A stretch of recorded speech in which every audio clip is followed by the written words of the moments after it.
ইবনে তাইমিয়া সাহেবের ফতোয়াগুলো ফলো করেন, তো তাদেরই লেখা কিতাবে সিলসিলাতুল আহাদিস সাহিহা নামক একটা কিতাব আছে, তাদেরই ঘরানার এত বড় আলেম নাসিরউদ্দিন আলবানী সাহেব তিনিই লিখেছেন শবে বরাতের এই যে হাদিসটা আমি এখন বর্ণনা করছি, এইটা লিখে এর সঙ্গে আরও 8টা হাদিস অ্যাড করলেন। কটা? 8টা হাদিস। সহিহ হাদিসের সঙ্গে আরও 8টা হাদিস অ্যাড করার পর তিনি বললেন, যারা সাবানের মধ্য রজনীকে একেবারে অ্যাভয়েড করে চলে, যারা বলে মধ্য সাবানের কোনো গুরুত্ব নাই, সাবানের 15 তারিখের কোনো গুরুত্ব নাই, তাদের ওই মতটাকে খণ্ডন করে তিনি 9টা, টোটাল একটা সহিহ হাদিস আর 8টা সহিহ জয়ীফ মিলিয়ে তিনি এক জায়গায় করে তিনি লিখে দিয়েছেন তারই কিতাবে যে শবে বরাত বা মধ্য সাবানের মধ্য রজনী এটা আল্লাহ দিত ক্ষমার রাত। জোরে বলেন সুবহানাল্লাহ। তিনিই তো বলে গেছেন, তোমাদের ঘরের আলেম ইবনে তাইমিয়া রহমতুল্লাহ তার কিতাবে তো লিখে গেছেন, পড়ো তোমাদের কিতাব। মোবারকপুরী সাহেব তিনি তো লিখে গেছেন, তোমাদের ঘরের আলেম। আল্লাহর নবী সাল্লাল্লাহু আলাইহি ওয়াসাল্লাম বলেন, ইন্নাল্লাহা লা ইয়াত্তালিউ ফি লাইলাতিন মিন নিসফি শাবান। নবীজি সাল্লাল্লাহু আলাইহি সাল্লাম বলেন, শোনো, আল্লাহ তাআলা শাবানের মধ্য রজনীতে তার বান্দা বান্দির উপরে রহমতের দৃষ্টি নিপাত করেন, রহমতের দৃষ্টি দেন। আর কি করেন? ফায়াগফিরু লিজামিই খালকিহি, আল্লাহ তাআলার যত সৃষ্টিজীব এই রাতের বেলা নামাজ পড়বে, ইবাদত করবে, তওবা করবে, ক্ষমা চাইবে, আমার আল্লাহ তাআলা তার সৃষ্টিকুলকে, আল্লাহ তাআলা যারা এই রাতে জেগে জেগে ইবাদত করবে, আল্লাহ তাদের সকলকে ক্ষমা করে দেন। কাকে ক্ষমা করেন আল্লাহ? ইল্লা লিমুশরিকিন নাও মুশাহিদিন, এই রাতে সকলের ক্ষমা হয়, শুধু যারা আল্লাহর সাথে শিরিক করবে, যারা বিদআত করবে, আল্লাহর থেকে ক্ষমতা অন্য কারো বেশি আছে, এটা যারা মনে করবে, শিরিক করবে, আল্লাহর রাসূল বলছেন যারা শিরিককারী মুশরিক আর যারা হিংসুক, যাদের অন্তরে হিংসা আছে, আল্লাহ এই দুই জাতি ছাড়া শবে বরাতে রজনীতে সকলকে ক্ষমা করে দেন। সুবহানাল্লাহ। টনটনে সহিহ হাদিস। যারা বলে শবে বরাত পালন করা যাবে না, বলে মনিরুল ইসলাম এসেছিল, এই হাদিসটা শুধু সহিহ নয় এটা প্রমাণ করে, সহিহ নয় এটা প্রমাণ করে, ওকে ধরে সামনে আনেন। আমাদের তো বড় বড় আসাতেজা আছে, ওস্তাদ আছেন, তাদের সাথে তো আমাদের কথোপকথন হয়, আমরা তাদের পরামর্শ অনুযায়ী চলি। আজকে মিডিয়ার মাধ্যমে তারা যুবকের ফিতনার ঠেলে দিচ্ছে, আমরাও মিডিয়ার মাধ্যমে যুবকদের বাঁচানোর জন্য লড়াই করছি। এই অধিকার আমাদের আছে না নাই? তারা যদি আমাদের ক্ষতি করে, তো আমাদের যাদের ক্ষতি হচ্ছে বাঁচানোর দরকার আছে না নাই? তারা মেরে ঘা করবে আর মলম দেওয়ার অধিকার আমার থাকবে না, তো আমি কিসের ডাক্তার, কিসের মাওলানা? এতদিন মিনহা খলাকনাকুম ওয়া ফিহা নুঈদুকুম ওয়া মিনহা নুখরিজুকুম তারাতান উখরা, এইটা পড়ে মাটি দিয়েছেন না দেননি? আপনার দাদুর মাটি হয়েছে না হয় নাই? এখন নতুন করে এসে বলছে এটা বেদাত রে, খবরদার, কি আমল করছিস, গোনা ছাড়া কেউ কিচ্ছু নাই।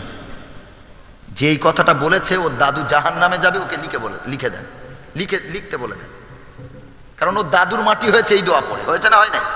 ওর বাবার হয়েছে এই দোয়া পড়ে। আবার তারা যুক্তি পেশ করে যে এটা তো 16 পারার আয়াত, এটা তো একটা কোরআনের আয়াত, আয়াত আবার দোয়া হয় কি করে? বলে না, বলে না? আপনারা তো এসব দেখেননি, যারা মিডিয়া ঘাঁটেন, ফেসবুক ইউটিউব দেখেন, তারা এইসব জানেন। তারা বলছে এই দোয়া পড়ে দেওয়া যাবে না। কেন? বলে এই দোয়া যারা পড়ে, এই যে হাদিসটা এটা জয়ীফ হাদিস, জয়ীফ হাদিস আমরাও মানি রে বাবাজি, এটা যে জয়ীফ হাদিস, জয়ীফ মানে দুর্বল হাদিস, হাদিসটা নবীজি বলেছেন নাকি বলেননি, নাকি মানুষের বানানো, এই সন্দেহ যেগুলো থাকে রাবিদের ব্যাপারে, যারা হাদিস বর্ণনা করেছেন, নবী থেকে সাহাবী শুনেছেন, সাহাবী থেকে তাবিঈন শুনেছেন, তার থেকে তাবিঈন শুনেছেন, এইভাবে আস্তে আস্তে আস্তে আস্তে আমাদের কাছ পর্যন্ত পৌঁছিয়েছে।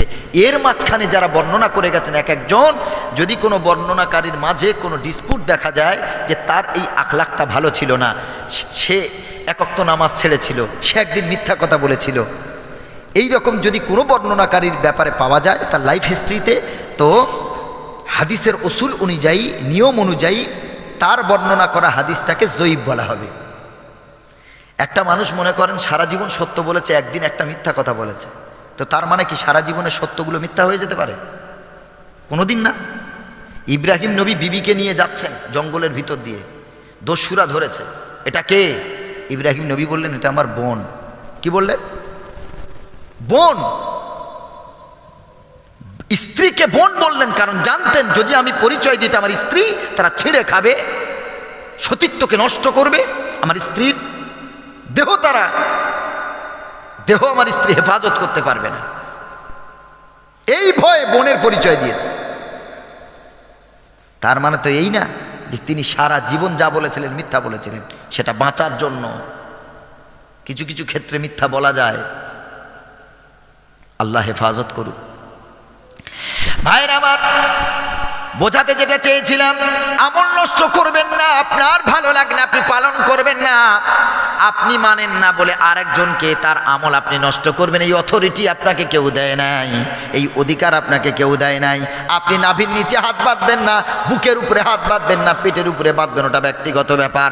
হাদিস নাভির উপরে আছে, নাভির নিচেও আছে, পেটেও আছে, হাত ছাড়ারও হাদিস আছে। কোনটা আমল করবেন আপনার ব্যাপার। এখন যদি বলেন আমারটাই সহি, আমারটাই ঠিক, আর তোমরা যারা নাভির নিচে বেঁধেছো এটা বেঠিক, তোমাদের নামাজ হয় না। ওর বাবার খবর নাও, ওর দাদুর খবর নাও, ওর পরদাদুর খবর নাও, তারা নাভির নিচে হাত বেঁধে নামাজি হয়ে আল্লাহর ওলি হয়ে কবরে চলে গেল। তাহলে তাদের ব্যাপারে কি ফতোয়া দেবে তারা?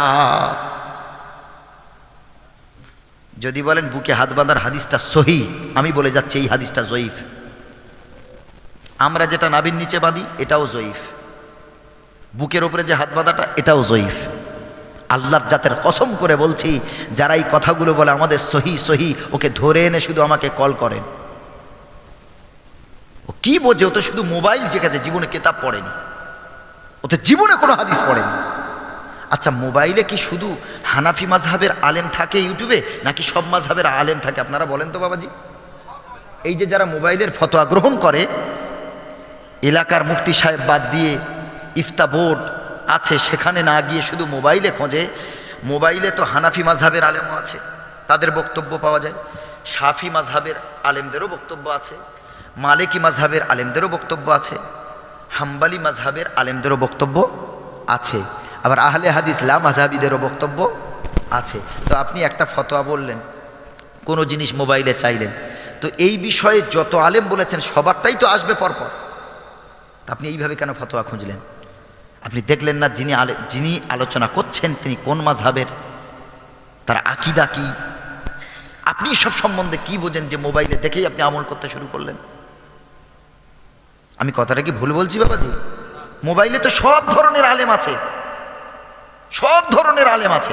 আহলে কোরআনদেরও বক্তব্য মোবাইলে আছে, তারা কোরআন ছাড়া নবীর কোনো হাদিস মানে না, তাদেরকে বলে আহলে কোরআন। তো তাদের আমল যদি আপনি করেন তো আপনি বেঈমান হয়ে যাবেন, কারণ নবীর হাদিস যদি কেউ অস্বীকার করে তার ঈমান থাকবে না, বেঈমান হবে, বেঈমান হয়ে যাবে। তাহলে আহলে কোরআন যারা আছে তারাও অনেক শিক্ষিত, তারাও পড়াশোনা করেছে, তারাও আলেম, কোরআনের অনেক জ্ঞান রাখে, কিন্তু তারা শুধুমাত্র কোরআন মানে হাদিস মানে না। আপনি যাবেন কোথায়? খবরদার, খবরদার, এই মোবাইল নামক ফিতনা থেকে বাঁচুন। আপনার কোনো আমল মনে করেন মোবাইলে কিছু শুনেছেন, আপনি সেটা আমল করার আগে আপনি যে আমলটা করছেন বর্তমানে, ওই আমলটা আপনি আপনার এলাকার বা আশেপাশের কোনো বড় মাদ্রাসার মুফতি সাহেবকে আপনি তার কাছে যান, গিয়ে বলুন হুজুর এই ভিডিওতে তো এটা দেখলাম, তো এইটা শুনলাম, তো আমরা এতদিন যে আমল করেছি এটা কোরআন হাদিসের অনুকূলে, কোরআন হাদিসের মধ্যে আছে না বাইরে আছে? যদি আপনি আমাদের আমলটা কোরআন হাদিস অনুযায়ী দেখান, তাহলে আমরা এই মোবাইলে যেটা শুনছি এটা আমল করব না, এটাই আমল করব।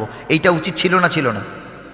আপনি হঠাৎ করে একটা শুনে আমল করলেন আর এলাকায় ফিতনা শুরু করে দিলেন। আপনাকে খুব নিরপেক্ষভাবে আপনাকে চিন্তা করতে হবে, বুঝতে হবে যে আপনার বিষটা কোথায় তারা ঢেলেছে। তারা প্রথম কথা বলেছে কোরআন হাদিস থাকতে ইমাম মানবো কেন, বাস আপনি এই কথাই বলে গেছেন। আপনি কোরআন হাদিসের কি বোঝেন? ইমাম হুজুর যদি না মানেন তো আপনি কি সরাসরি কোরআন হাদিস বুঝবেন, না নবীজি কবর থেকে উঠে এসে আপনাকে বোঝাবে, না সাহাবীরা এসে বোঝাবে? আপনাকে তো কোনো ওস্তাদ ধরতে হবে, কারোর আপনার আনুগত্য করতে হবে, তবেই তো কোরআন হাদিস বুঝবেন। সামান্য কথা কোরআন হাদিস থাকতে ইমাম মানবো কেন? আমরা কোন ইমামের অনুসারী বাবাজি? হানাফি মাযহাব, মানে ইমাম আবু হানিফা রহমাতুল্লাহ আলাইহির মত আমরা অনুসরণ করি। আমাদের ইমামে আজম আবু হানিফা রহমতুল্লাহের জ্ঞানকে যদি এক পাল্লায় রাখা হয় আর সব শায়েখদের জ্ঞানকে যদি এক পাল্লায় রাখা হয়, আমাদের ইমামে আজম আবু হানিফা রহমতুল্লাহের জ্ঞানের পাল্লা ভারী হয়ে যাবে। জোরে বলেন সুবহানাল্লাহ। কত জ্ঞান শুনবেন। তাকে একটা নাস্তিক প্রশ্ন করছে, আল্লাহর আগে কি ছিল? নাউজুবিল্লাহ পড়েন, যে আল্লাহর আগে কি ছিল? তিনটে প্রশ্ন করেছিল, আমি অত দূর যাব না।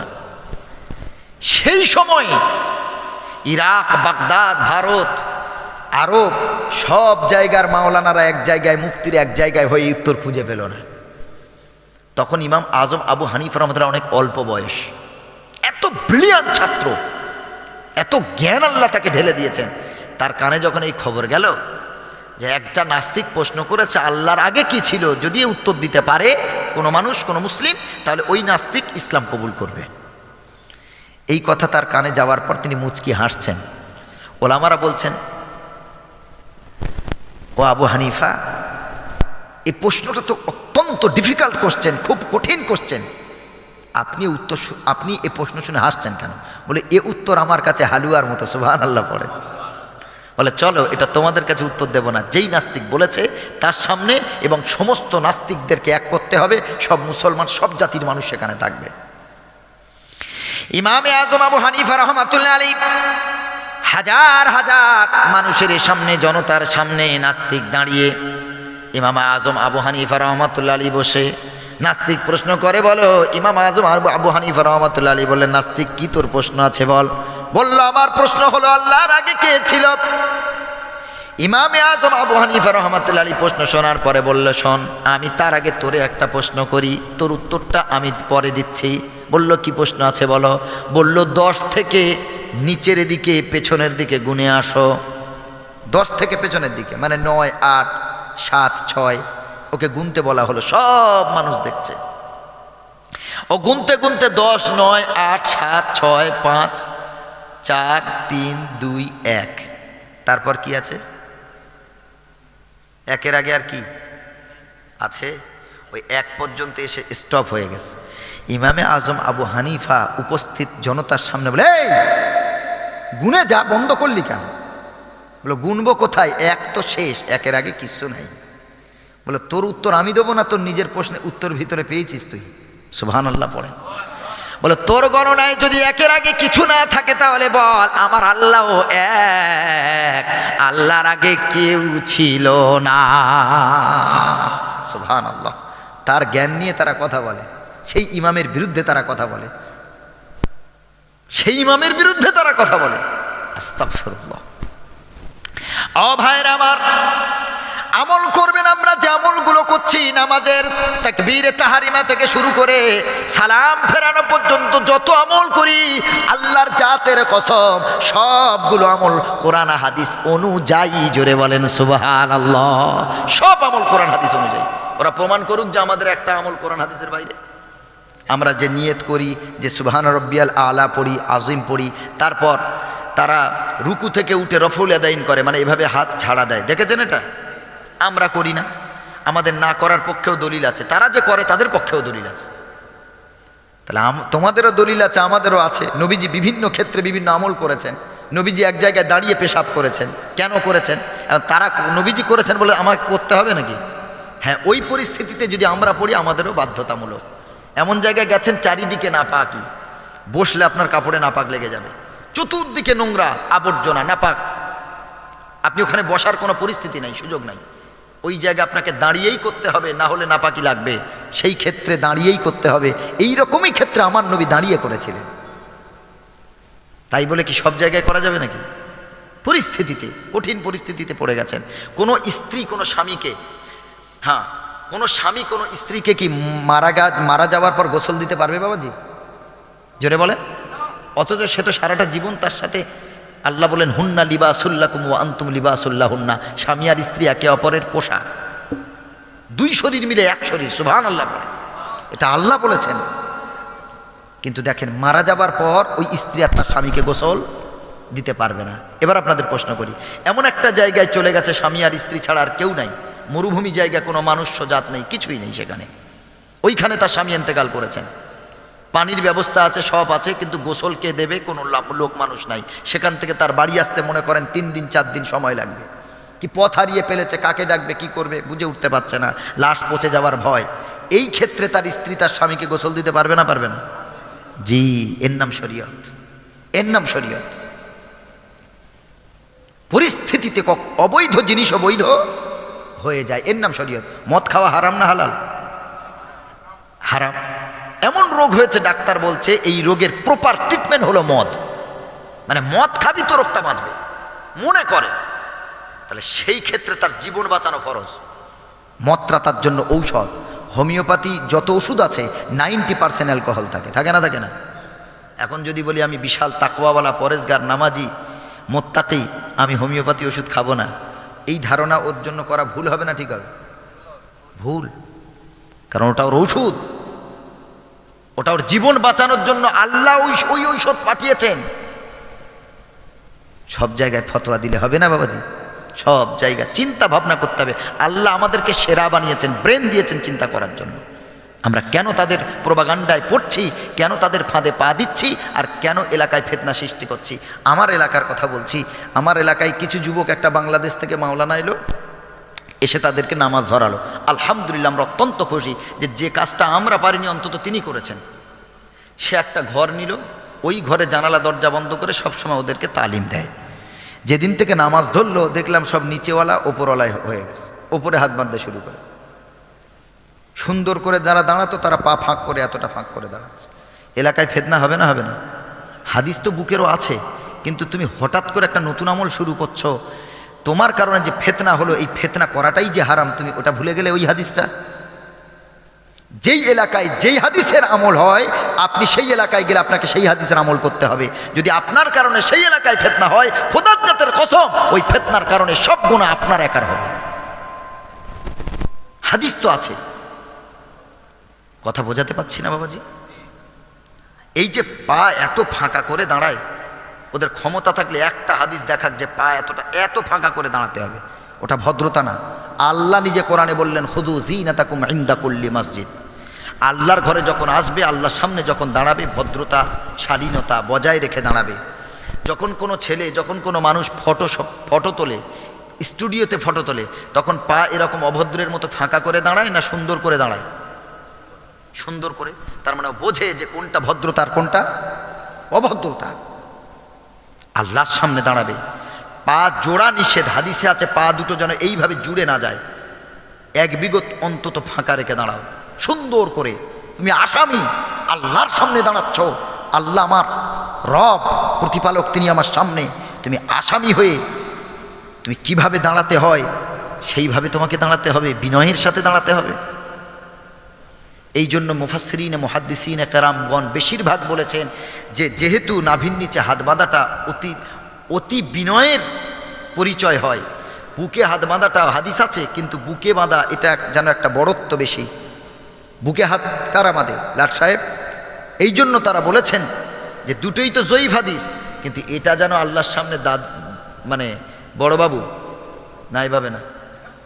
আমাদের ইমামগণ বলে গেছেন যে নাভির নিচে হাত বিনয়ের সাথে, নিচে বিনয়ের সাথে দাঁড়াও। যারা জেল খাটা আসামি, যারা অপরাধী, তারা পুলিশের সামনে কেমনভাবে দাঁড়ায়? বুকে হাত বেঁধে না নিচের দিকে হাত রেখে? তারা হাতটা নিচে রাখে। আদব, ভদ্রতা। আমি বলছি না যে বুকে হাত বাঁধার হাদিস মানবেন না, না। যারা মানছে শুরু থেকে, তার বাপদাদুর আমল থেকে, অনেক আগে থেকে তারা মানছে ও হাদিস মানুক। কারণ বুকে হাত বাঁধারও হাদিস আছে, আর নাভির নিচে হাত বাঁধারও হাদিস আছে, আলহামদুলিল্লাহ পড়ে। এবার আমাদের ইমামের ফতোয়া দেখেন। আমাদের ইমাম আবু হানিফা রহমাতুল্লাহ আলাইহি দেখলেন, যদি আমরা বুকেরটা আমল করি তো নাভিরটা ছেড়ে যাবে, আর যদি নাভির নিচের হাদিসটা আমল করি তাহলে বুকেরটা কি হবে? ছেড়ে যাবে। তাহলে নবীর দুটোই যেহেতু জয়ীফ, এর ভিতরে কোনটা নবীর হাদিস, কোনটা হাদিস নয়, কে বলবে সঠিক কথাটা? এ কথা বলতে গেলে তো নবীকে আসতে হবে। ইমামে আযম আবু হানিফা রহমাতুল্লাহ আলাইহি বলেন, কত সুন্দর সমাধান, কত ব্রিলিয়ান্ট মানুষ তিনি, এত সুষ্ঠু সমাধান তিনি দিলেন। বলল আমাদের প্রত্যেকের এক পরিবারেই নবীর দুটো হাদিস আমল হয়ে যাবে। আমরা পরিবারে যারা পুরুষ আছি আমরা নাবির নিচের হাদিসটা আমল করব, আর আমাদের পরিবারের নারীরা বুকের হাত বাঁধার হাদিসটা আমল করবে, কারণ তাদের বক্ষটা একটা লজ্জার জায়গা, তারা হাত বেঁধে বুকটা ঢাকা দেবে। এই জন্য আমাদের একটাই পরিবারে নবীর দুই হাদিস আমল হয়ে যায়। সুবহানাল্লাহ, কি সুষ্ঠু সমাধান! এই সমাধান দেওয়ার পর আহলে হাদিসরা বলছে, শোনো, তাহলে হিজড়ে যারা আছে, তৃতীয় লিঙ্গ যারা আছে, তারা বাঁধবে কোথায়? ঠিক বাবাজি, পুরুষ হলে না হয় নাবির নিচে বাঁধলো, আমাদের বাড়ির মেয়েরা না হয় উপরে বাঁধলো, কিন্তু তৃতীয় লিঙ্গ আছে না নাই, তারা বাঁধবে কোথায়? কিভাবে ব্রেন ওয়াশ করে যুবকদের দেখেন। আচ্ছা আচ্ছা, যারা তৃতীয় লিঙ্গ হয় তারা কি সবাই নারী হয় না কিছু পুরুষ থাকে? নারী পুরুষ থাকে। তো পরিষ্কার কথা, যে পরিষ্কার কথা, যার নারীর ধরনটা যার বেশি সে বুকে হাত বাঁধার হাদিস আমল করুক, যার পুরুষের ধরন বেশি সে নাভির নিচের হাত বাঁধার হাদিস আমল করবে। সোজা সাপটা কথা আবার হাত দলিল কিসের লাগে? এই সোজা কথাটা ঘটে ঢোকে না। তৃতীয় লিঙ্গ হয় পুরুষের দিকে না নারীর দিকে, কোনো একদিকে তো তাকে যেতে হবে। এখন আবার ওই কি বলে ওটা, আর একটা কি শুরু হয়েছে গো, মানে আমি যদি মনে করি আজ থেকে আমি মেয়ে, তো আমি মেয়ে। হ্যাঁ, ট্রান্সজেন্ডার এই বাংলাদেশে খুব হচ্ছে না? বই নিয়ে ক্লাস 7-এর বই সব পড়িয়েছে। আমার নাম মনিরুল ইসলাম, আমি যদি আজ থেকে মনে করি আমার নাম মনিরা, তো আমার মন যেটা পড়লো আমি সেটা হয়ে গেলাম। কি আশ্চর্য কথা রে বাবাজি! ছি ছি ছি ছি। আমার ফার্মেসির সামনে দুটো মেয়ে আসে, মহিলা, ওই দুজনকে খুব ভালোবাসে। মহিলা দুজন, কেউ বিয়ে করেনি, দেখতেও অপূর্ব সুন্দর। ওরা আসে, স্বামী স্ত্রী যেমন থাকে ওরা দুজন থাকে। ওদের মারা কতবার বলেছে যে বাবু আমার মেয়েদের কি অবস্থা হবে। আমি বললাম হোমে দিয়ে দাও, তোমার মেয়েদের বাঁচাতে চাইলে হোমে দিয়ে দাও। ওদের পরামর্শ দরকার, ডাক্তারদের দেখিয়ে, নার্ভের ডাক্তারদের দেখিয়ে ওদের পরামর্শ দাও। এখন তো বর্তমানে ছেলে ছেলে বিয়ে হচ্ছে, মেয়ে মেয়ে বিয়ে করছে না? আর আমাদের সরকার তো সব পাস করে দিয়েছে। ভয় কি? আমার স্ত্রী যদি কারোর হাত ধরে নিয়ে পালায় আর আমি যদি থানায় কেস করতে যাই, ও কেস নেবে না, বলে সরকার তো ছাড় দিয়েছে, আমরা কি করব? কি আশ্চর্য কথা! সরকার ছাড় দিয়েছে, আমার আপনার কিচ্ছু করার নেই। এই জন্য আরো বেশি বাড়ছে, জেনা বাড়ছে। জেনার দরজা বন্ধ করবে কোথায়, আরো খুলে দিচ্ছে। আমার ভাইরা খুব সাবধান, খুব সূক্ষ্ম বিচার করবেন, ঈমান হারা হবেন না, ফিতনা ছড়াবো না, ইনশাআল্লাহ বলেন। ফিতনা ছড়াবেন না। যদি মাথায় কোনো প্রশ্ন আসে, মোবাইলে কিছু দেখতেই পেলেন, ঘাঁটতে ঘাঁটতে সামনে চলে এলো, আপনার যদি প্রশ্ন আসে তো বড় যারা মুফতি সাহেব আছেন তাদের কাছে যাব, ইনশাআল্লাহ বলেন। যদি তারা কোরআন হাদিস দিয়ে ওই আমরা যে আমল করি দলিল না দিতে পারেন, তখন আমরা অন্য চিন্তা ভাবনা করব, কিন্তু মোবাইলে শুনেই কোনো জিনিস আমল করবেন না। আল্লাহর নবী সাল্লাল্লাহু আলাইহি ওয়াসাল্লাম নিজের একজন কন্যা, তার নাম উম্মে কুলসুম রাদিয়াল্লাহু তাআলা আনহা, তিনি ইন্তেকাল করলেন। নবীজি উম্মে কুলসুমের মাটি দিলেন, তিনি পড়লেন মিনহা খালাকনাকুম ওয়া ফিহা নুঈদুকুম ওয়া মিনহা নুখরিজুকুম তারাতান উখরা। সুবহানাল্লাহ বলেন। এই হাদিস নবীর হাদিস, জয়ীফ হাদিস, দুর্বল জাল হাদিস না। তারা এটা জয়ীফ হাদিস বলে এই হাদিস মানতে চায় না। তাহলে আমাকে চিন্তা করতে হবে, যেই হাদিসটা জয়ীফ আছে তার বিপরীতে যদি কোনো সহি হাদিস থাকে, তাহলে সহিটা নেব, স্ট্রংটা নেব, জয়ীফটা ছাড়বো। কিন্তু মাটি দেওয়ার বিপরীতে কোনো সহি হাদিস নাই যে কোন দোয়া পড়ে মাটি দিতে হবে। এখন যেটা পেয়েছি সেটা মানতে হবে না, হবে না? জি। ও ভাইয়ের আমার, তারা বলেছে তাহলে মাটি দেবে কি দিয়ে? বলো বিসমিল্লাহ দিয়ে। আল্লাহ জাতের কসম করে বলছি, বিসমিল্লাহ পড়ে যে মাটি দিতে হয়, এই মর্মে কোনো হাদিস যদি জানা থাকে আমাকে দেখাও। বিসমিল্লাহ তো সব ভালো কাজের হাদিস। আল্লাহর নবী সাল্লাল্লাহু আলাইহি সাল্লাম বলেন, কুল্লু আমরিন যী বালিন লাম ইউবদা বিসমিল্লাহি ফাহুয়া আখতা। আল্লাহর নবী বলেন, হর আযীমুশ শান কাম জিসসে পহলে বিসমিল্লাহ না पढ़ा जाए वो अधूरा रह जाता है। হয়। প্রত্যেকটা ওই ভালো কাজ, যেই ভালো কাজ করার আগে বিসমিল্লাহ যদি না পড়া হয়, আমার নবী বলেন ওই কাজটা পরিপূর্ণ হয় না, ওটা অর্ধ সম্পন্ন থেকে যায়। এটা হলো বিসমিল্লাহর কথা। হাদিস যে প্রত্যেক ভালো কাজ, পা ডান পা জুতোতে গলাবেন, বিসমিল্লাহ পড়ে গলাবেন। ডান পা দিয়ে মসজিদে উঠবেন, বিসমিল্লাহ পড়ে উঠবেন। প্রত্যেকটা ভালো কাজ করার আগে কি পড়তে হয়? বাস, ওটা সব ভালো কাজের হাদিস। তুমি ওইটাকে বলছো মাটি দেওয়ার দোয়া? কোথায় পেয়েছো এসব? খবরদার প্রোপাগান্ডায় কান দেবেন না। আমার যুবক ভাইদেরকে আমি হাতে ধরে বলবো, খবরদার এইসব মোবাইলে ভিডিও দেখে আপনারা ঈমান আকীদা নষ্ট করবেন না, ফিতনা সৃষ্টি করবেন না। সময় আছে, একটু বুঝে। এখনো আজকে মনে করুন আমারই এলাকায় যেটা বলতে গিয়ে ওই হুজুর এসে কিছু মানুষকে এইরকম হাত বাঁধা শেখালো। আমরা বলে আলহামদুলিল্লাহ এখন ঠিক হয়েছে। তবে একটা ফ্যামিলি এখনও আছে, আল্লাহর কাছে দোয়া করি সেও ঠিক হয়ে যাবে ইনশাল্লাহ। আজকে চিন্তা করেন তো বাবাজি, আমরা সবাই একতাবদ্ধ ছিলাম, হঠাৎ করে একটা ফ্যামিলি, দুটো ফ্যামিলি, তারা মোবাইল দেখে তারা নতুন আমল করতে শুরু করলো। তার ছেলেপুলেরা সেই আমল করবে না অন্য আমল করবে? কথা বলেন। তাদের সন্তানেরা সেই আমল করবে না অন্য আমল করবে? এই করতে করতে তাদের বংশধর বাড়বে। এরপরে তারা মসজিদ করবে আলাদা, করবে না? জলসা করবে আলাদা। তারা আহলে হাদিস থেকে আলেম নিয়ে আসবে, তারা জলসা করবে। আমরা আমাদের লাইনের বড় বড় আলেম আনবো, আমরা জলসা করব। আমরা কাদা ছুড়বো তাদের, তারা কাদা ছুড়বে আমাদের। এইভাবে করলে আরও ফিতনা বাড়বে না কমবে? তাহলে ভবিষ্যতের কথা চিন্তা করে কেন আপনি ছাড়লেন না? কারণ আপনার আমলটাও তো হাদিসে আছে, যদি না থাকতো আলাদা কথা। ভবিষ্যতের কথা শুনে চিন্তা করে কেন আপনি এত বড় একটা স্টেপ নিতে গেলেন? একটু বুঝতে হবে, খুব ঠান্ডা মাথায় বুঝতে হবে যে আজকে আমি এই আমলটা করছি, আমার পর আমার ছেলে, তার ছেলে এভাবে করবে। একটা সময় এলাকায় মুসলিমের ভিতরে যুদ্ধ লড়াই শুরু হয়ে যাবে। আর নবী যেটা বলে গেছেন, কিয়ামতের আগে মুসলিমদের ভিতরে দিন নিয়ে লড়াই হবে। কিয়ামতের আলামত, ধর্ম নিয়ে লড়াই হবে। এ বলবে আমারটা ঠিক, ও বলবে আমারটা ঠিক। আজকে যতটুকু হচ্ছে, আমি মনিরুল ইসলাম বলে যাচ্ছে, আজ থেকে 10, 20, 20 বছর পরে দেখবেন কি অবস্থা শুরু হয়ে গেছে। শুধু দ্বন্দ্ব, শুধু মারামারি আর কাটাকাটি ছাড়া আর কিচ্ছু হবে না। এটা যে কানে ফেলে গেলাম, এই কথাটা মনে রাখবেন।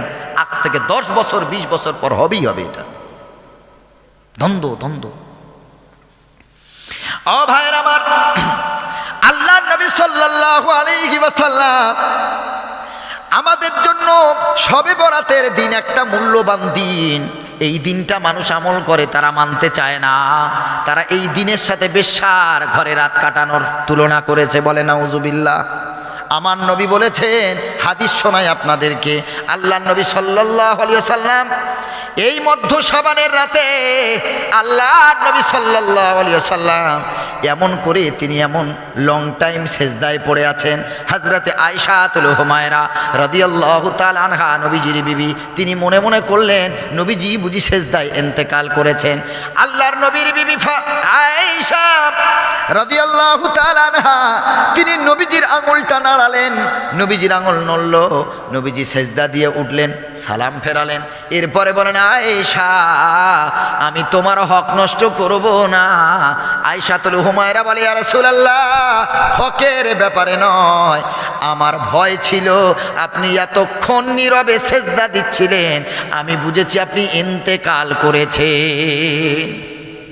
একটু শোনেন বাবাজি, কি হয়েছে বলেন, কি হয়েছে? ও মশা আচ্ছা, আস্তে আস্তে আওয়াজ করবেন না, শোনেন। আল্লাহর নবী এত লং টাইম সেজদা দিলেন, হযরতে আয়েশাতুল হুমায়রা মনে করছেন নবী ইন্তেকাল করেছেন। আল্লাহ নবী সালাম ফিরিয়ে বলেন, আয়েশা আমি তোমার হক নষ্ট করব না, আমি তোমার হক নষ্ট করব না। আর আয়েশাতুল হুমায়রা বলেন, ইয়া রাসূলুল্লাহ, আমি ভেবেছি আপনি সেজদাতে গিয়ে ইন্তেকাল করেছেন, এতক্ষণ সেজদায় পড়ে আছেন। আল্লাহ নবী বলেন, আয়েশা তুমি কি জানো না আজকে কোন রাত? আয়েশাতুল হুমায়রা রাদিয়াল্লাহু তাআলা আনহা বলেন, ইয়া রাসূলুল্লাহ, আল্লাহ এবং আল্লাহর রাসূল এই রাতের ব্যাপারে ভালো জানেন। আল্লাহ নবী বলেন, এটা হলো শাবানের মধ্য রজনী। সুবহানাল্লাহ পড়েন। এই হাদিসটা আমলযোগ্য, মুরসালুন জাইয়্যিদুন বলা হয়েছে, আমলযোগ্য হাদিস। এই হাদিস কেউ বলেছেন সহিহ, কেউ বলেছেন জয়ীফ, জাল না। ও ভাইরা আমার, আর এক হাদিস আপনাকে শোনাই। আল্লাহর নবী সাল্লাল্লাহু আলাইহি আলাইহি সাল্লাম, এই যে হাদিসটা এটাও আমলযোগ্য হাদিস। আল্লাহর নবী সাল্লাল্লাহু আলাইহি সাল্লামকে হযরতে আয়েশা পাশে পেলেন না, রাত্রেবেলা হাত দিলেন, বিছানাটা খালি, স্বামী উঠে গেছে। হযরতে আয়েশাতুল হুমায়রা মনে করলেন নবী কোনো বিবির ঘরে গেছেন। তিনি খুঁজতে খুঁজতে গেলেন জান্নাতুল বাকি নামক গোরস্থান। ওই গোরস্থানের সামনে আমার রাসূল দাঁড়িয়ে দাঁড়িয়ে কবর জিয়ারত করছে। আল্লাহর নবী আয়েশাতুল হুমায়রা বলে, ইয়া রাসূলুল্লাহ, এত গভীর রজনীতে আপনি কবর জিয়ারত করছেন। আল্লাহর নবী বলেন, আয়েশা তুমি কি জানো না আজকে মধ্য শাবানের রাত, আজকে ক্ষমা রাত, আজকে মাফির রাত। এই রাতে যে ইবাদত করবে আল্লাহর কাছে মাফ চাইবে, ইস্তিগফার পড়বে, আমার আল্লাহ এই রাতে তার সব বান্দাকে ক্ষমা করে দেয়। তবে আমরা যেভাবে শবে বরাত পালন করি ওটা না, আমরা তো দলবদ্ধ হয়ে সবাই একসাথে গিয়ে কবর জিয়ারত করছি। দলবদ্ধটা হাদিসে নাই, একা করেন। আমার বাপ মারা গেছে, আমার মা মারা গেছে, আমার স্ত্রী চলে গেছে, বোন চলে গেছে, ভাই চলে গেছে, আপনি নিজে যান। যদি বলেন হুজুর আমি তো জানি না কি করে করতে হয়, আপনাকে কিচ্ছু জানতে হবে না। আপনি কবরস্থানের কাছে গিয়ে দুটো হাত তুলবেন বিসমিল্লাহ বলে। এটা পারবেন না ইনশাল্লাহ? বিসমিল্লাহ বলে হাত তুলবেন, তুলে বলবেন আল্লাহ আমার মাই কবরে শুয়ে আছে, তুমি ক্ষমা করে দাও। আমার আব্বা চলে গেছে, এই কবরে আছে, তুমি ক্ষমা করো। আমার বোন, আমার স্ত্রী, আমার ছেলে, যা যে চলে গেছে, আমার দাদা দাদি, নানা নানি, আল্লাহ তুমি ক্ষমা করো। এইটুকু বলতে পারবো না বাবাজি?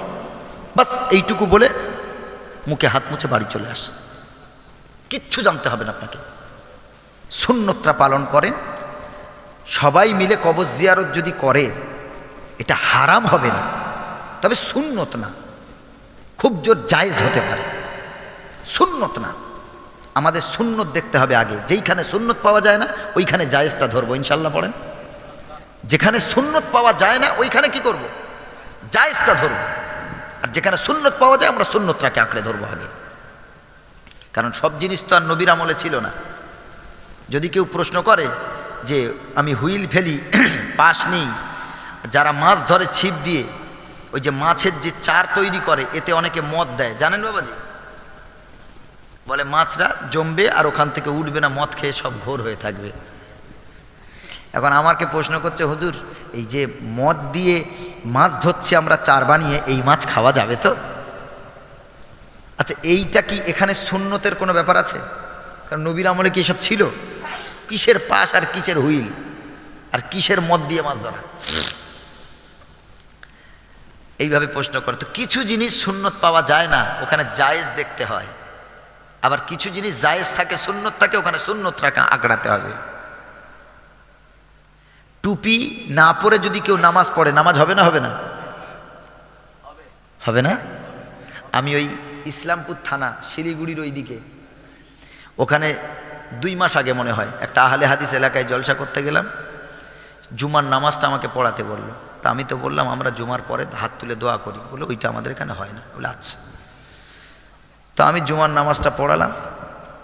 আমি পড়াবার আগে আমি পিছন ঘুরে দেখছি ওরা তো সব বাংলায় জুমার খুতবা দেয়। ওরা বলে কোরআন আর সহিহ হাদিস ছাড়া মানব না। নবীজির কোনো মানে আমাদের নবী এবং নবীর কোনো সাহাবী তাবিঈন বাংলা বা আরবি ভাষা ছাড়া অন্য কোনো ভাষায় জুমার খুতবা দিয়েছে এই প্রমাণ ওরা কোশ্চেন কালেক্ট পাবে না। ওরা বলে খুতবা মানে বক্তব্য, যে কোনো ভাষায় দেওয়া যায়। আরে তোমার যুক্তি তোমার কাছে রাখো, আমার নবী অন্য ভাষায় দিয়েছেন কিনা এই প্রমাণ দাও আগে। সাহাবীরা তো শুধু আরব না, তারা বিভিন্ন দেশে গেছিলেন না জাননি, তো সেখানে ভিন্ন ভাষায় খুতবা দিয়েছেন কিনা এই প্রমাণ দাও আগে। তুমি ওইখানে হাদিস খোঁজো না, ওইখানে তুমি তোমার যুক্তি খোঁজো আর অন্য জায়গায় ভেজাল লাগাও। তো আমি খুতবা দিলাম না, তারা বাংলা আরবি মিশিয়ে খুতবা দিল। নামাজ যখন নিয়ত করব তার আগে দেখছি মানে যখন খুতবা দিচ্ছে সবাই বসে আছে, একাধজন ছাড়া কারোর মাথায় টুপি নাই। তা নামাজ পড়ছে একটা জুমার নামাজ। যদি বলেন টুপি পরা না পড়লেও তো জায়েজ আছে, না পড়লে তো নামাজ হয়ে যাবে। এইখানে আপনার সুন্নতটা খুঁজবেন না জায়েজটা ধরবেন? সুন্নতটা আঁকড়ে ধরেন। জি, ক্ষেত্র হিসেবে প্রত্যেকটা জিনিস ক্ষেত্র হিসেবে যায়। আমি বড় আশ্চর্য হই এদের ইমান আকীদা সব নষ্ট। আমরা সুন্দর করে টুপি পরে কি সুন্দর পাঞ্জাবি পরে নামাজ পড়ি, ওরা তো অর্ধেক মানে 90% পাঞ্জাবি পরে না, সব প্যান্ট শার্ট পরে নামাজ পড়ে। প্যান্ট শার্ট পরে নামাজ হবে না? হবে না? আপনাদের প্রশ্ন করি। হবে, কিন্তু সুন্নত হলো না। আমরা সুন্নত মানি তো এই জন্য ওরা বেশি জ্বলে। আল্লাহ হেফাজত করুক, নবীর মহব্বত অন্তরে বসান, ফিতনা করবেন না। ভাইরা আমার, এতগুলো শবে বরাত সম্পর্কে হাদিস জানার পরেও তারা মানে না। নবীজি সাল্লাল্লাহু আলাইহি সাল্লাম বলেছেন, এই মধ্য রজনীতি, শাবানের মধ্য রজনীতি আল্লাহ তাআলা আরবের বানু কালব গোত্রের ছাগলের পাল, যত ছাগল ছিল তাদের গায়ে যত পশম, আল্লাহ তাআলা শবে বরাতের দিনে এর থেকে অধিক পরিমাণে বান্দা বান্দিকে ক্ষমা করেন। অনেক হাদিস আছে, কটা বলবো, সহিহ জয়ীফ দুর্বল সব মিলিয়ে বহু হাদিস আছে, জাল হাদিসও আছে অনেক, কটা বলবো আপনাকে। কিন্তু যদি কেউ কারোর অন্তরে যদি ক্যান্সার হয়, তো যার হয়েছে cancer, there is no answer, তাকে আমি যত বোঝাই সে কোনোদিন হেদায়েত পাবে না। সে যদি মনে করে আমি মানবই না, তুই বলিস আর না বলিস, আমি আমার শায়েককেই পূজা করব, তো তোমার বাবা ভালো কথা বলে আমার লাভ নেই, আমার জাতিকে আমি বাঁচালেই হলো। তুমি যে শেষ হয়ে গেছো এটা তুমি নিজেও টের পাচ্ছ না। আশ্চর্য হয়ে যায়। এই মেটিয়াবুরুজ জানেন তো বাবাজি, মেটিয়াবুরুজ এলাকায়, কিছু এলাকায় আহলে হাদিস, এখন তো প্রায় জায়গায় সব মোবাইল দেখে এইসব শুনে ভ্রান্ত আকিদায় চলে যাচ্ছে। ওরা একদিন আগে ঈদ করে, ওই আরবে যেদিন ঈদ হয় ওই দিন ওরা ঈদ করে, একদিন আগে রোজা শুরু করে। আমি কি কথাটা ভুল বলছি না? অনেকে জানেন। আমি গত বছর একটা ছেলে, সে আমাদের মানে দূর সম্পর্কের একটা আত্মীয়, আমি এটা যে লিখেছি বলো কই আমরা তো ওই দিনে ঈদ করি। কি আশ্চর্য! অথচ তিরমিজি শরীফের হাদিস আছে 669 নম্বর হাদিস, আর আবু দাউদ শরীফের হাদিসটা হলো 1021 নম্বর হাদিস। নবীজির এক সাহাবী এক জায়গায় গেলেন, ওইখানে একদিনে চাঁদ উঠেছে আর মদিনায় আরেক দিনে চাঁদ। এখন দ্বন্দ্ব, কে কোন দিনে ঈদ করবে, রোজা করবে। আল্লাহর নবী ফায়সালা দিলেন। আল্লাহর নবী হযরত ইবনে আব্বাস রাদিয়াল্লাহু তাআলা আনহু তিনি বলেন, তার কাছে প্রশ্ন করছে যে মুয়াবিয়া তো যেখানে ছিলেন, মুয়াবিয়া রাদিয়াল্লাহু তাআলা তিনি একজন সাহাবী, তিনি যেখানে ছিলেন সেখানে যেদিন চাঁদ দেখেছেন তিনি তো ওই চাঁদ দেখে রোজা করেছেন এবং রোজা রাখতে বলেছেন। ইবনে আব্বাস রাদিয়াল্লাহু তাআলা আনহু তিনি বিশাল সাহাবী, আল্লাহর নবী তিনি বললেন না, নবী যেটা নিষেধ করেছেন, যেই এলাকায়, যেই গ্রামে, যেই দেশে, যেই জায়গায় যেই দিন চাঁদ দেখা যাবে সেই দিন থেকে তাকে রোজা করতে হবে, সেই দিন থেকে তার রোজার গণনা ঈদের গণনা। সুবহানাল্লাহ। সহিহ হাদিস, হাদিস নাম্বারও বলে দিলাম, আবু দাউদ শরীফের 1021 আর তিরমিজি শরীফের 669 নম্বর হাদিস। আমি যখন সেই হাদিসটাকে নোট করে স্ক্রিনশট করে ওকে পাঠালাম, তখন আর কোনো উত্তর দিতে পারেন। আর চাঁদ সূর্য কি সব এক জায়গায় একদিনে উঠতে পারে বাবাজি? এমন জায়গা আছে 6 মাস রাত 6 মাস দিন, তো তারা কিভাবে ঈদ করবে? সেখানে তো কোনো জীব, মানে আমরা মানুষ সেখানে গিয়ে বাস করতে পারবো না, ফ্রিজ হয়ে থাকে সবসময়। কারণ আল্লাহ তাআলা বলেছেন কুল্লুন ফি ফালাকিন ইয়াসবাহুন, সৌরজগতে যা কিছু আছে, সূর্য বলেন, পৃথিবীতে যা কিছু আছে, আল্লাহ তাআলা বলেন প্রত্যেকটা গ্রহ উপগ্রহ তার ফি ফালাকিন ইয়াসবাহুন, তার প্রত্যেকটা নিজের কক্ষপথে ঘুরে বেড়াচ্ছে। সুবহানাল্লাহ বলেন। নিজ কক্ষপথে ঘুরছে, পৃথিবীও ঘুরছে। পৃথিবীটা এইভাবে টলমল করবে না, কারণ আল্লাহ পৃথিবীর ভাইব্রেশনটা, টলমলানিটা আল্লাহ পাহাড়গুলোকে গেড়ে দিয়ে টলমলানিটা বন্ধ করে দিয়েছেন। সুবহানাল্লাহ বলেন। কিন্তু পৃথিবী একই রকমভাবে তার নিজ কক্ষপথে ঘুরে বেড়াচ্ছে, সূর্যকে কেন্দ্র করে। সূর্য মধ্যে, তার চতুর্দিকে পৃথিবী, মঙ্গল, বুধ, বৃহস্পতি, শুক্র, শনি, নেপচুন, ইউরেনাস, প্লুটো, এইগুলো সব এক একটা গ্রহের নাম। তারপর আপনার ভলকান, প্ল্যানেট এক্স, এই যে 11টা গ্রহ, তার মধ্যে পৃথিবী আছে। এই পৃথিবী গ্রহ এগুলো সব সূর্যকে কেন্দ্র করে ঘুরছে। জোরে বলেন সুবহানাল্লাহ। এগুলো সব সূর্যকে কেন্দ্র করে ঘুরছে। এই কারণে সব জায়গায় একই দিনে সূর্য উঠবে না, একই সময় দিন হবে না, একই সময় রাত হবে না। তাহলে আপনি আরবে চাঁদ উঠেছে আর সেই চাঁদ দেখে এখানে ঈদ করলে ঈদ হবে গো? এই ফাজলামি পেয়েছেন কোথায়? এই ফাজলামি পেয়েছেন কোথায়? আপনি সাধারণ মানুষকে খুব ঘোল খাওয়াতে পারেন, আমাদের সাথে বসেন, আলেমদের সাথে বসেন, এত সহজ না বাবাজি। ভ্রান্ত ভ্রান্ত ভ্রান্ত, ওরা আমাদেরকে শেষ করে দিচ্ছে, আমাদের যুবকরা বোঝে না। এরপরে বলছি শোনেন, এতগুলো হাদিস থাকার পর যদিও শবে বরাতের দিন চলে গেল, এই বছর শুনিয়ে গেলাম, আগামী বছর ইবাদত করবেন না ছাড়বেন বলেন? ইনশাল্লাহ পড়েন, সারা রাত জেগে ইবাদত করবেন। কোন বাপের বেটা কি বলে আমি দেখে নেব, ওকে শুধু ধরে আর আমাকে ফোন করেন। এখন তো ইউটিউব, আমার নাম্বার সবাই না পেলেও ইউটিউবে বলবেন মাওলানা মনিরুল ইসলাম, বারুইপুর বা কলকাতা বা দক্ষিণ 24 পরগনা, যেটাই সার্চ দেন নাম্বার সহ চলে আসবে। ওকে ধরে আর আমাকে ফোন করেন, পারবো ইনশাল্লাহ। না হলে আশেপাশে যারা বড় মুফতি সাহেব আছেন আমাদের লাইনের হানাফি মাযহাবের, আপনি তাদের কাছে নিয়ে যান ধরে। তুমি এলাকায় ফিতনা ছড়াবে আর তোমার জন্য এলাকাতে একটা বিভ্রান্তিকর পরিবেশ সৃষ্টি হবে, এটা তো মেনে নেওয়া যায় না। আল্লাহ হেফাজত করুন। ও ভাইরা আমার, আল্লাহ নবী সাল্লাল্লাহু আলাইহি সাল্লাম ১৫০০ বছর আগে বলে গেছেন, ইন্না বাইনা ইয়াদাই সাআতি ফিতানান কাআন্নাহা কিতাউল লাইলিল মুজলিম।